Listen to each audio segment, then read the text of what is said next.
So next up, we're going to go right into our window expert, going right from the window installer and the window manufacturer. Now we're going to go into the window testing company. So have your questions ready for about testing and standards and stuff like this. But this is a good friend of mine. His name is Ivan Browner with TSSA Storm Safe, and I want to present him. So Ivan, come on up. Okay, before I start, to back up what Tech in a Flash said, if there are any naked people pictures of me out on the internet, I apologize, and you're welcome. So just want to start off with that.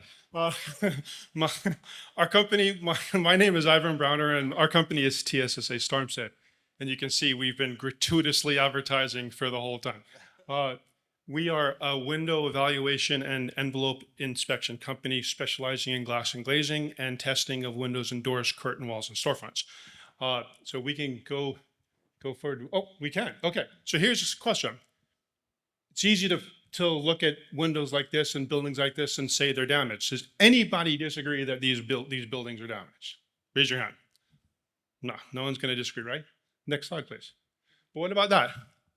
After emergency repair and remediation has been performed, you look at a building like that, and a lot of times you're not going to see what the damage is.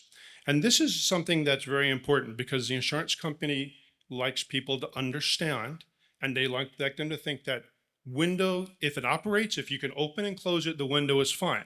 That's not what this is all about. If we continue, this is our friendly neighborhood insurance guy, and he's got a couple things to say. He's like, your windows aren't damaged. You know, that's how they were installed, number one. Number two, they're just old. Or number three, put some caulk on it. Everything's going to be fine. Don't worry about it. We'll get caulk everything. We'll get what I call a chuck in a truck. Where there's a guy who goes to Home Depot and buys kitchen caulk and goes out to the windows and starts slapping that stuff all over the place. We've got Kim, who's an expert in stucco and caulking, also MIS, which is her company. It's a very reputable company. We got some great experts to talk to here. But the problem is this. The wind pressure that attacks a roof and damages a roof is not, it doesn't consider the building and say, I'm just going to damage a roof and I'm not going to touch the walls or the windows. This is something that I find fascinating because when we first started in this industry before Hurricane Wilma, before that, I was like our friend over here, I was installing windows since I was a boy and curtain walls and storefronts and slinging hammers, and I'm getting older and lifting those 300-pound panels. I can't do it anymore. It's just not for me. It's a lot of fun, but I do agree wholeheartedly that education of window installation is super, super important, and I'm going to get to that in a second. The wind field, now go back for one second if you can, please. The wind field that attacks a roof is the same wind field that attacks windows. And when we started in Hurricane Wilma, the insurance company had an edict, and that edict is, if your window, there's no broken glass, we're not paying for anything. They said, if you show me a broken piece of glass, we may or may not pay for it, because their idea is that a window, they consider people to think that a window is glass. So guys, I want you to repeat after me. A window is not just a piece of glass. Window is not a piece of glass. Say it again. A window is not just a piece of glass. A window is not just a piece of glass. It's not. The real name is a window system. It's not a glass. A window is an integral part of a system. It has many interdependent parts. It's designed and engineered to fit in an opening. You build a house, they build a masonry wall or a wood frame wall or whatever they're going to build. They calculate the design pressure of that wall. And then they cut a big hole in it and they say, we got to put something in here. What do? We put a window in, right? That window has a purpose. It is a structural member, and its purpose is to equalize the design pressure of the rest of the building envelope. So when you have a window, I'm a member of AMA, I sit on many different committees and ASTM, along with many people in Ken's company. We're all friends in this industry. And we write codes and we do studies to make sure that the windows meet the proper certification. An architect is going to write a specification with an engineer that this building has this type of design pressure. This is the code it's designed for. It needs to meet this type of pressure.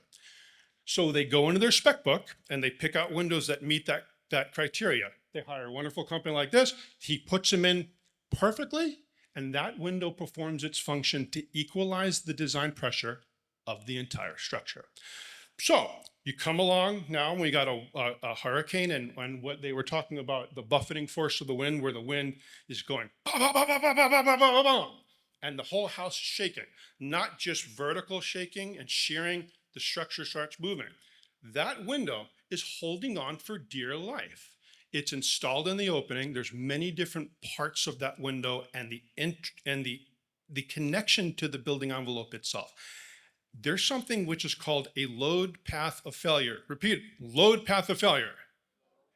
That's right. What is load path of failure? Load path of failure is how a structure will damage. And generally, the weakest part of that structure is going to be the first to go. And then you have what's called a cascading damage profile, where the window starts to weaken, the framing system weakens, the glazing system weakens, its adherence to the building envelope weakens, and then we have air infiltration, water infiltration, and all kinds of other things. But the most important thing is the structural damage to the building envelope. That is proven through testing. Next slide, please. And here's this handsome guy over here doing testing on a building. Normally when you see me, I'm not dressed like this. I've got like dirt everywhere and I'm hanging off the side of a building. So this is like, this isn't the real me. This is the fake me. When we're doing our testing, we do invasive testing on buildings, just like Kim's company. We do water penetration resistance testing, air infiltration resistance testing. We've got a big ass airplane engine with a fan, and we could create a hurricane in front of a structure, and we can test windows and curtain walls and storefronts for many different things, following national standards. Next slide, please. The data is what we're looking for. I perform an objective evaluation. With all openness and candor, our company investigates claims for insurance companies. We investigate claims for building owners. We are objective in our approach. Our protocol is the same no matter who hires us, because data is important, and that's what runs the circus. You take all the information you get from your testing, it becomes a part of a study that doesn't just include me, but includes window installers, contractors, and engineers, and many other people in the industry who work together. Some amazing people who do nothing but bacterial tests. I mean, the science is just fantastic. It all works together as a team. Next. Look at this wonderful looking report. We keep more with the reports. Okay, keep going. Okay. What governs window investigations? Window investigations have to follow a national standard. It has to be backed up by science. I walked up to do an evaluation of a window. I had a contractor there. He pulls out a garden hose and he starts squirting his window. And he said, I said, what are you doing? He's like, I'm water testing the windows. I'm like, well, there's some begonias over there. Maybe you could water test the begonias, because there's no standard that mandates a garden hose testing windows. It's not how this is done. And it'll be laughed out of court. Jordan will tell you, you got to follow a certain protocol, a certain procedure. The reporting has to be done based on a national standard. How you report your data has to be done based on the rules and that govern this type of investigation. You need to dot your I's and cross your T's, and everything that Shane was talking about documenting damage before a storm, super important. And I hope everyone is inspired, because I have a YouTube video saying the same exact thing. Go home, take your digital camera, walk all around your house, take pictures, put them in a safe place, and get ready, because it's super, super important. Because after the hurricane comes, you've got a benchmark, time-stamped pictures that you can put up against. And when you have experts such as Kim's company or my company or any of the fine people here come out, this is what my house looked like before this happened. And all of a sudden, look at what we look at now. We've backed it up with a good investigation, and you have a lot of assistance to help Jordan and the Cohen Law Firm, and to help everyone who's coming to help you. This is a team effort. And I'll tell you something, we used to go into cases where it was just a physical evaluation, no testing. We'd sit down on a table and negotiate, and everyone would be taken care of. Doesn't happen anymore. You gotta test. It's invasive. You need to get to the root of the matter. We're here to help. I'm not here to push my company, because I really want you to talk to everybody. But if as this hurricane season approaches, keep these thoughts in mind. If you do have an impact from a hurricane, get your house evaluated. We would be happy to come out. Kim's company would be happy to come out. We'd all be happy to help you out. And please call us if you need any advice whatsoever. If a claim is filed on your property, Jordan and the Cohen Law Firm are the people that you work with. The public adjusting companies that are here are going to show you how to follow the procedure of getting ready for a claim and what steps to take and how to be integral in that position. Because if there is something that comes from that situation, you guys are also going to be asked questions, and you're the primary witnesses. You really are the experts of your own insurance claims. We're secondary. We're fact and expert witnesses, but your information and your experience is what's going to govern this. Like I said, we have been integral in making sure that windows, doors, glazed envelope, curtain walls, and storefronts are included into insurance claims, because before companies like Kim's company and our company and other experts in the field were around, insurance companies would deny window claims because they knew there's one roof and there's 30 windows. And the 30 windows are a heck of a lot more money than the one roof. So people would just not pay for windows. They would send their engineers, the window would be damaged over here, they'd look over here. And that's what they would do. And that's exactly what they would do. They would open the window and close the window and say, everything is fine. And I'm going to end with this. I was talking to a couple people. This arm, I tore 80% of my bicep tendon. It's like a couple of months ago. Okay. You wouldn't know it because I'm just a crazy idiot and I'm waving my arms around. I shouldn't be, but I am. I've got an 80% diminishment of capacity in this arm. You wouldn't know it unless I told you.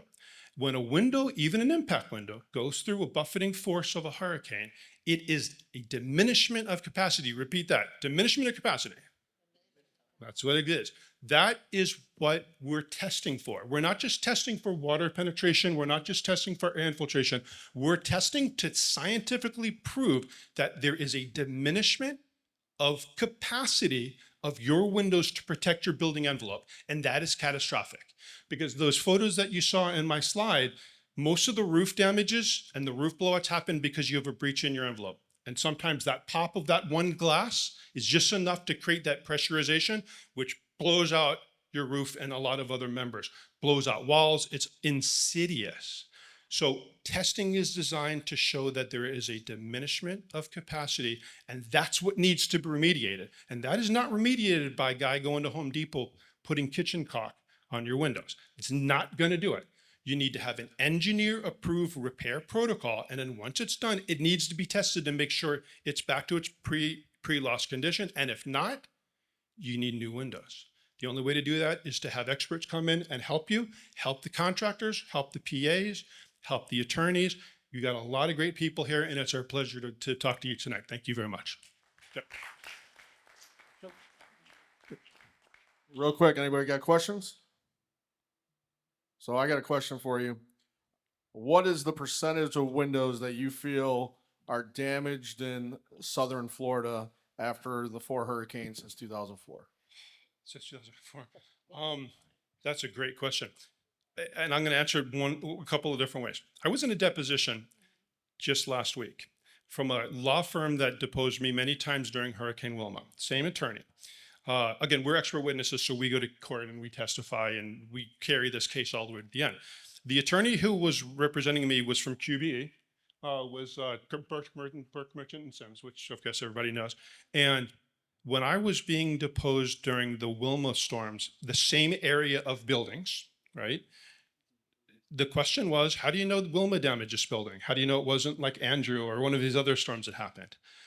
I was being deposed on a Hurricane Irma case after Wilma, right?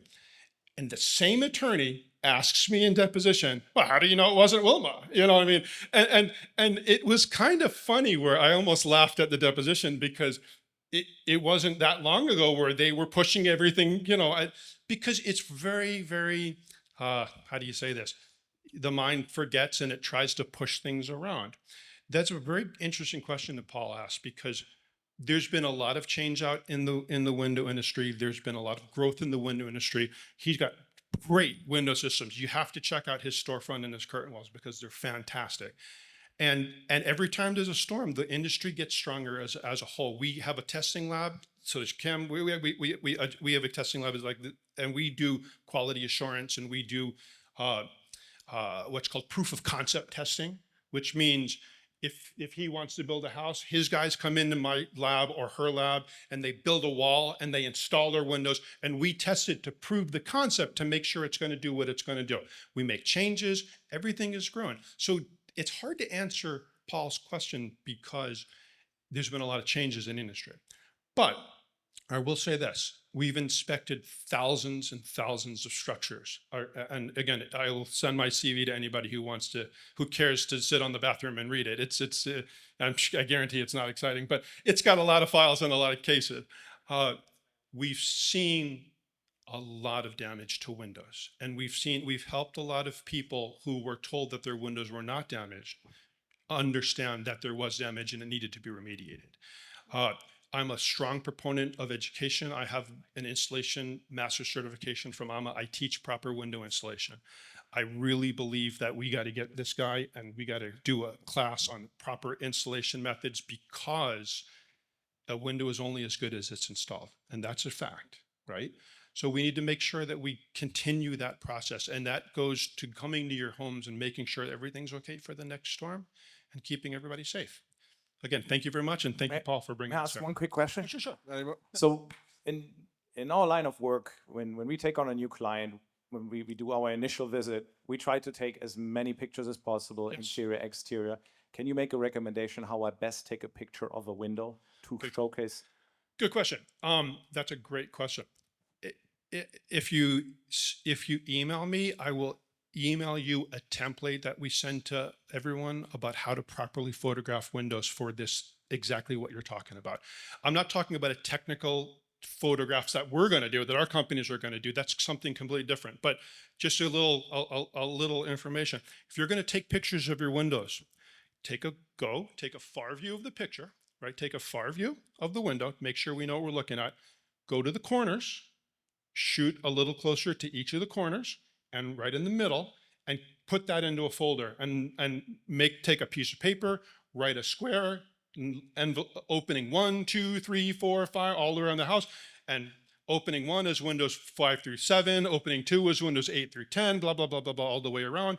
Put them together, and that way when we come out later on with our teams and all the engineers and everyone here, Shane and whoever's going to be coming out, you say, oh, hey, I got something to show you. It's super helpful. It's going to help everyone. So that's one way to be able to do that. I got one more question. To point out what Shane was talking about earlier today about pre-existing conditions and taking pictures before or every year and stuff. Yeah. With pre-existing conditions in regards to the windows now, what are you seeing with claims where like, oh, the insurance company's coming in and he's like, oh, well, this was pre-existing, we're not going to cover this. What do you say to that when a homeowner, whoever's a homeowner here that doesn't know much about insurance and pre-existing conditions, and Shane just pointed out, take pictures of the house. Yeah. Do you want them now to take pictures of the windows now as well too, to help out with the claim handling? Yes, absolutely. It's a great question. Pre-existing condition is a very contested part of the window insurance game, like we have on the thing, the window insurance game. A couple of things to consider is when you have an expert come out to do an evaluation of your windows, our physical non-invasive evaluation, which is the first part of any forensic evaluation, has been accepted in state and federal court and mediation. We've published it, we've had it scrutinized and peer-reviewed, and we literally investigate 40 different parts of a window system when we do our evaluation. It's done on a tablet, becomes a part of a database, we pull statistics from it. We do take in consideration pre-existing conditions and things that could be damaged. We notate them and we mark them down, because you don't want to be caught hiding information. That's just not how this game is won. You want to be open, honest, and forthright, but you also want to understand that I'm 53. I'm not the same that I was when I was 29. I mean, okay, come on, let's be real. It's okay. I mean, it's still okay, but not like I was when I was 29. we all have growth. There is an age and a condition of window components. It grows and it changes. But to answer that question, we just got done doing a Second Baptist Church in Chattanooga, Tennessee, 180-year-old building. The windows are still operating, 180-year-old. Beautiful windows. I was just geeking out because I was just so excited. We tested the cathedral. It was awesome. Age and condition is commensurate with the structure. Upkeep is super important, and I recommend to everyone, clean your windows, get some paintbrushes, get the dust out of there, keep things up, because there's a study on the life expectancy of window systems, both wood, aluminum, vinyl, different manufacturers, and everything has a metric to it. If you know the age of an aluminum window, what the age, if it's kept in good condition? Can you guess? 50 years. 80 years. Closer. If it's kept in good condition, it's 80 years. If it's average condition with certain metrics that we have to keep, it could be about 40 years. And if it's in really poor condition, you maybe got 15 years out of it, and I've seen all across the board. Don't deny condition. Be honest, because we can work with it. If we see the condition of the windows, we can show how the window is now damaged, the structural capacity of the window.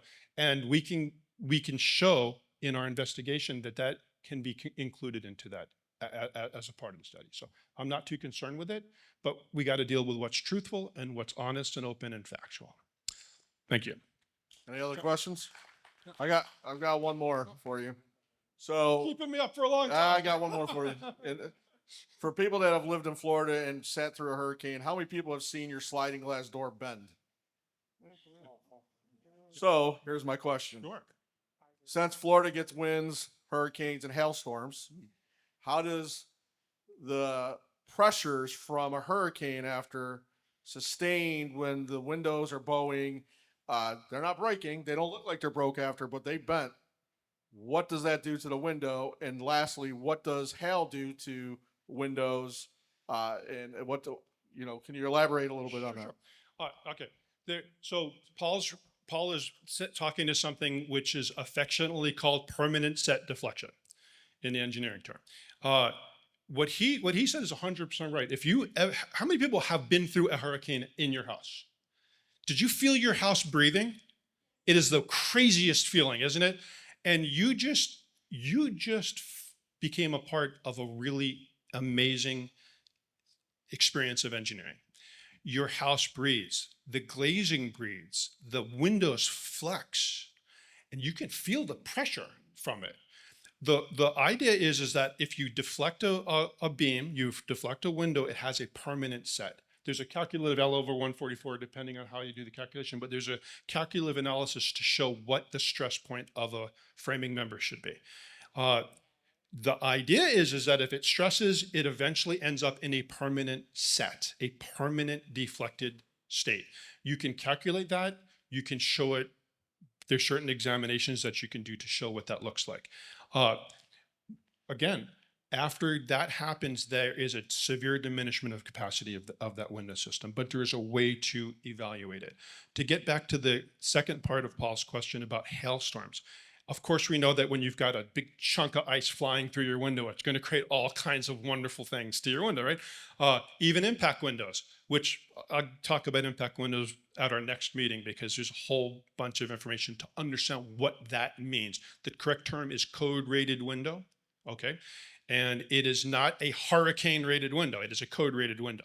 And we'll all talk about that because I'm sure he's got wonderful pictures and so do the rest of the experts of what those windows look like after they've been loaded. Come to our testing labs. I'll shoot a 2x4 into it and you'll see the thing just, break, and it's wonderful. It's so cool. But hail damages windows by, of course, impact. But what people don't realize is that hail also brings a tremendous amount of pressure, just like a hurricane. And it's very violent, it's very fast, it's very aggressive, and it does create damage, structural damage to the windows as well. So it's not just impacting, it's the airflow and the pressure that's created in the storm that creates that damage too. Yes.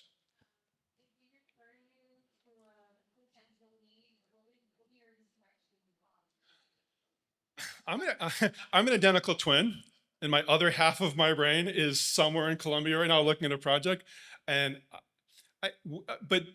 I'm just kidding with that. But I'm not kidding. Actually, I'm an technical trainer. My brother does handle all of our business. I'm the guy hanging off of the building most of the time. We have a structured pricing model of single family home inspections depending on size of the property. It depends on what we've come into, if we need scaffolding, if we need to bring a man lift in. I mean, there's a lot of different variables, but I mean, you can talk to MIS and you can talk to us. They're affordable. The inspections aren't crazy expensive, and they're meant to be affordable because we're here to help. If it's out of the budget of most people, you won't get the benefit of having such experts like we have. So a lot of times what we ask is to send us an address, and we'll do a quick Google Earth study so we know what we're looking at and kind of see what we're looking at, and that way we can talk better about it, with that. Yeah. Any other questions? All Thank right. you so much.